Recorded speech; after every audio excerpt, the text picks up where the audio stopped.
እንኳን ለመልአኩ ቅዱስ ገብርኤል ወርሃዊ በዓል በሰላም አደረሳችሁ። ይህ ቻሌንጅ ብዙዎቻችሁ ስትጠብቁት ነበረ። የዘማሪ ገብረ ዮሐንስ ቻሌንጅ የመኪና የቤት የሹፌር ቻሌንጅ ማለት ነው። እንግዲህ አሁን ዘማሪ ገብረ ዮሐንስ እታች እየጠበቀን ያለው እንደዚህ አይነት አቀባበልም እያደረግንለት እንገኛለን ማለት ነው። በጣም ደስ ብሎኛል። ደስ ነው የሚለው። እህት ያለች ልጅ ያለች በጣም ነው ደስ የሚለው። አሁን እንሂድና እንቀበለው። መጀመሪያ ግን ድባቡ ላሳያችሁ ፈልጋለሁ። ተመልከቱት እንዴት እንደሚያምር አሳያችሁ። ናፍዬ ይዞርክ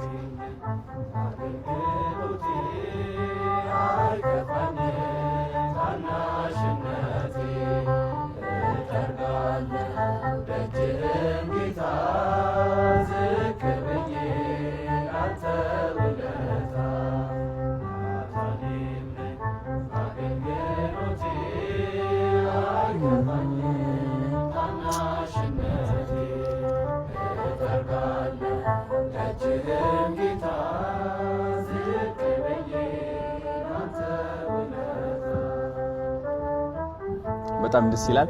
አሁን ዘማሪ ገብረ ዮሐንስን ወደ ታች ሄደን እንቀበለዋለን ማለት ነው። ተዘጋጁ። ሌትስ ጎ። አሪፍ ጋይስ፣ አሁን መኪና ውስጥ ሆኖ እየጠበቀኝ ነው። በጣም ብዙ የምጠይቀው ጥያቄዎች አሉ። በጣም ብዙ እውነት ልንገራችሁ፣ ካናዳ አርቃኛለች ከሃይማኖት። ስለዚህ ዛሬ የምቀርብበት ቀን ነው እና ብዙ ምክር እቀበላለሁ ከሱ። ዋው ችግር የለም፣ በዛ ይሻላል። እሺ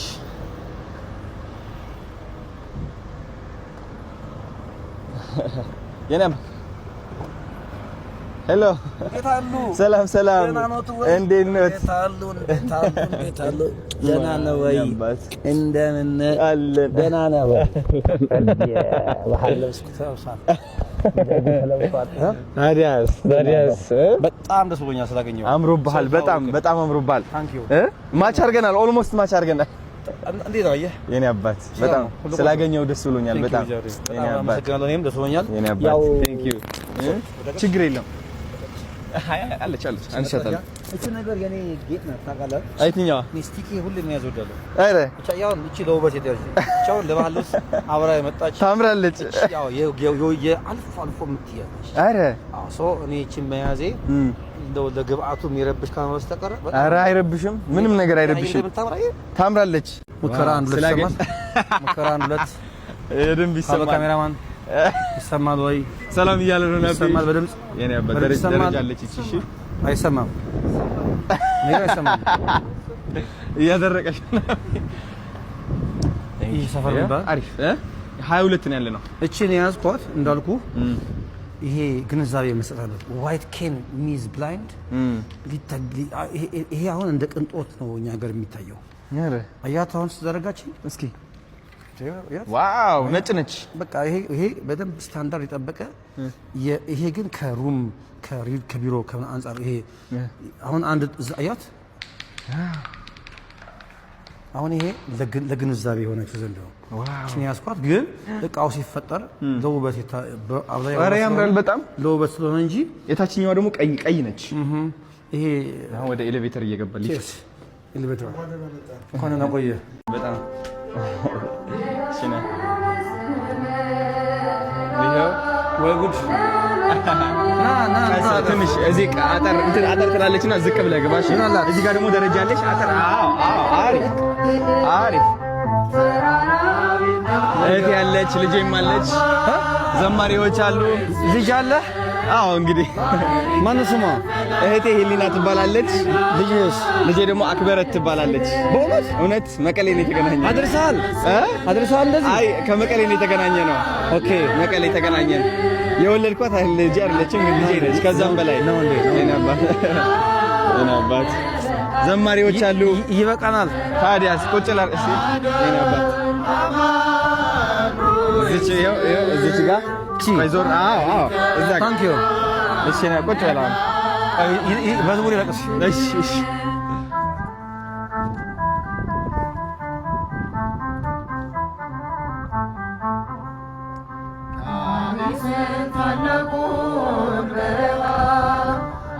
ፈርዖንን ከባሕር የጣለው ጌታዬ የጸናው ስም ነው አምላኬ የጸናው ስም ነው ድል አለ በስም ድል አለ በቃል ድል አለ በስም ድል አለ በቃል ተራራው ይናዳል አማኑኤል ስለ ባህር ይከፈላል መድኃኔዓለም ስለ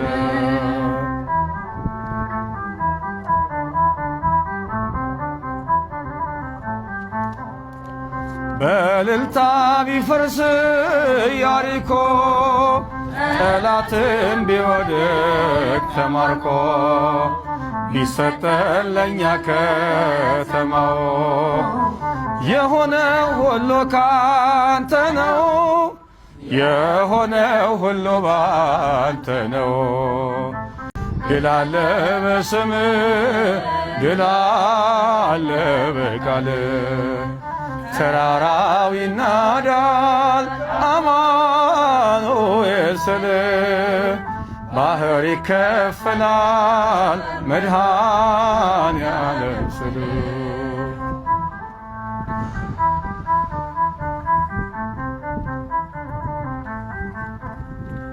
ከክፋት ሁሉ ብናመልጥ የማራ ውሃ ቢጣፍጥ ብንበላም እናንተ ሰማይ ስለሆንክ ነው አዶናይ ስለሆንክ ነው ሁሉን ቻይ ድል አለ በስምህ ድል አለ በቃልህ ድል አለ በስምህ ድል አለ በቃልህ ተራራው ይናዳል አማኑኤል ስለ ባህር ይከፈላል መድኃኔዓለም ስለ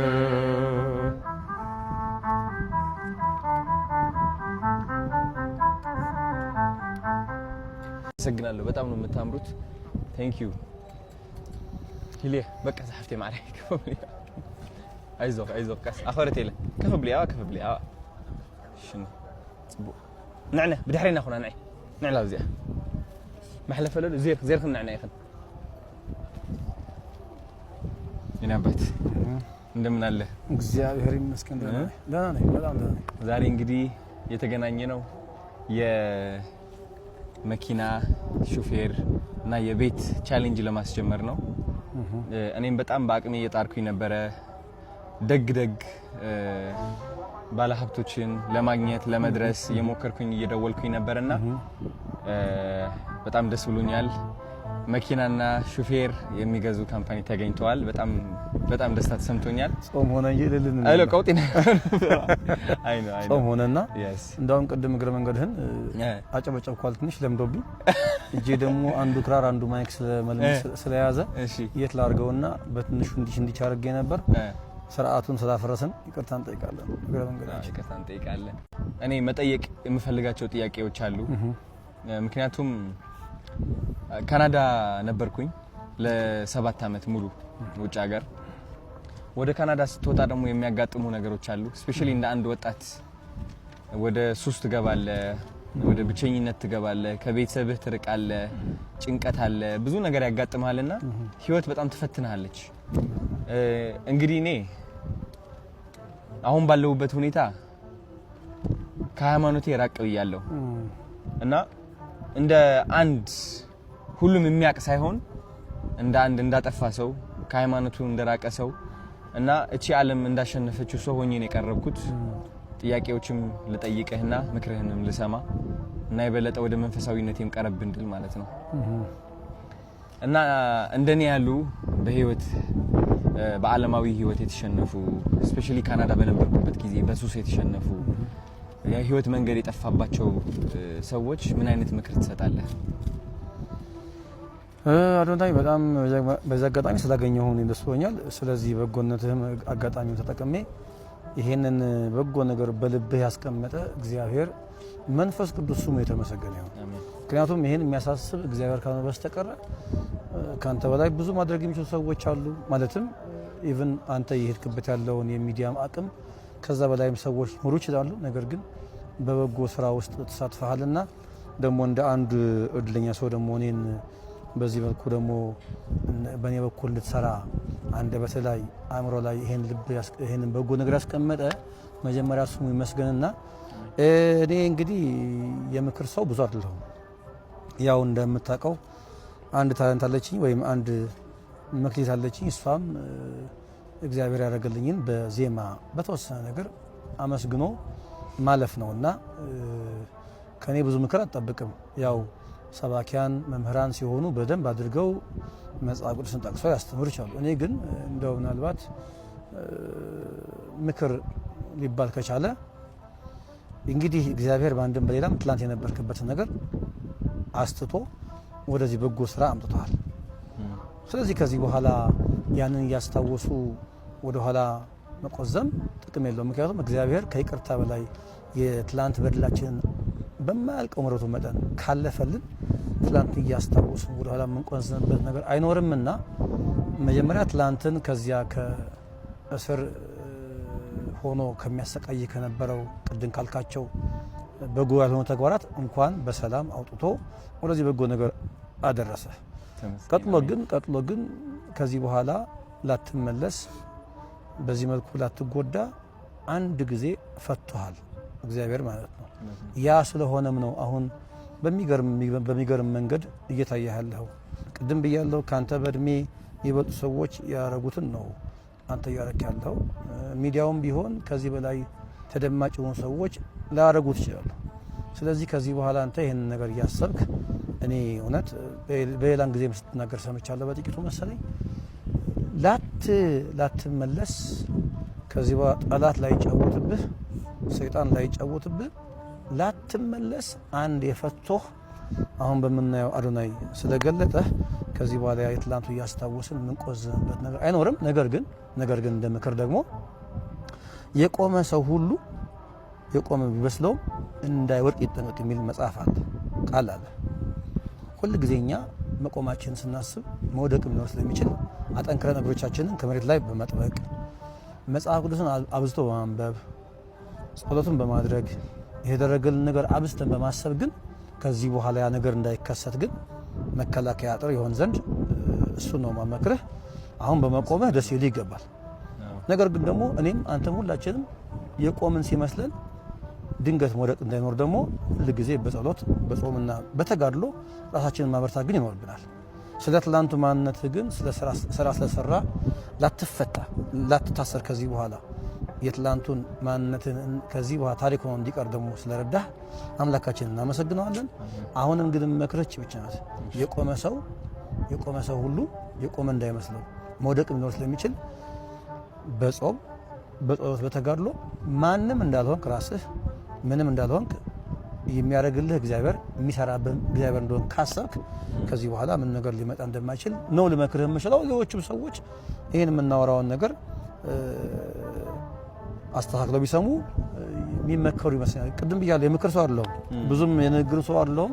የሚቀናኝ ዜማ ስለሆነ እንደው ሌላ ጊዜ በዜማ በግጥም ደግሞ ተከሽኖ ይህን ዝማሬ ብንሰራው ሳይሻል አይቀርም።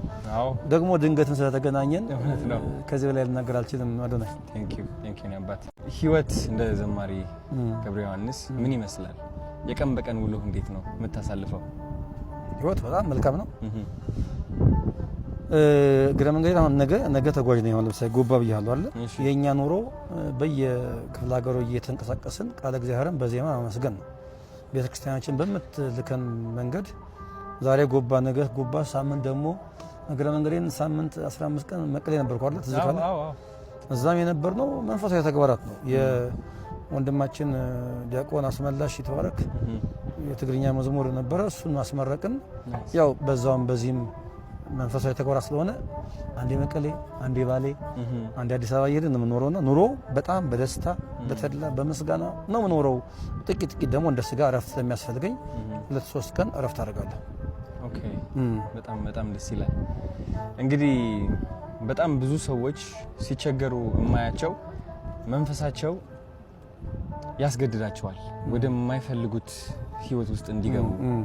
አንዳንዱ ጭንቀት አለበት በጣም ህይወቱ በቃ ያለቀ የሚመስለው ተስፋ የቆረጠ እና አጠር ባለች ምክር ተስፋ ለቆረጡ ሰዎች ምትላቸው ነገር ካለ? ያው ቅድም የተናገርኩት ነገር እንዳለ ይሰመርልኝ። የምክር ሰው ወይም የዛ ሰው ባልሆንም መቼም ተስፋ እንደማይቆረጥ የኔ ህይወት ራሱ በቂ ነው። እኔ አሁን ዝም ብዬ ዛሬ ካንተ ጋር ለመገኘት የአንድ ጀንበር ወይ የአንድ አመት ጉዳይ አይደለም። ይሄ እንደምታውቀው ሌላው ቢቀር እንኳን አሁን ላለንበት ለመድረስ 15 አመት ያለማጋነን የፈጀ ጊዜ ነው ይወሰድ ነው። ከ15 አመት በፊት ገብረሃንስ ምን እንደነበረ አንተ አልነገርህም። ስለዚህ የትኛውም ነገር ይከብዳል እንጂ ሊነጋ ሲል ይጨልማል። ስለዚህ ተስፋ መቁረጥ ለየትኛውም ነገር መብትሄ ስለማይሆን አንደኛ እግዚአብሔር የሚባል አምላክ አለ። እርሱ ደግሞ በሱ ፊት ሁሉ ነገር ትንሽና ቀላል ነው። ዛሬ እኔ ራሴን ለማጥፋት ዛሬ ከንቱ ነኝ እያልኩ የማስበው ገብረሃንስ ለእግዚአብሔር ግን ትንሽ እንደሆነ ማሰብ አለብን። በተረፈ ግን የትኛውም ነገር ከእግዚአብሔር በላይ አይደለም እና ሁሉም ሰው የሚመካ ቢኖር በእግዚአብሔር ይመካ ነው እንደተባለው። ለየትኛውም ችግራችን መብትሄ እግዚአብሔር ጋር አለ። ሁሉም ሰው ቢጨንቀው ወደ ቤተ እግዚአብሔር መጥቶ እንባውን ቢያፈስ እግዚአብሔር የሚሰማ አምላክ፣ እግዚአብሔር የማያይ አምላክ፣ እግዚአብሔር ሁሉን የሚችል አምላክ ነው። ስለዚህ ይሄንን በዚህ መንገድ ቢጠቀም ሰው እመክራለሁ። ምደግማት ግን እቺ እንደ ሌሎቹ መምህራንና ሊቃውንት ነገሮችን አሳክቶ የመናገር ጥበብ እኔ ጋር ስለሌለ የሚሰማው ሰው እንግዲህ አጣርቶ መስማት፣ ከዛ ከተናገርኩት ነገር ላይ ትንሽም ቢሆን ቆርጦ መስማት የሰሚው ፋንታ ነው። ይሄ ነው ልል የምችለው ወደ ነው።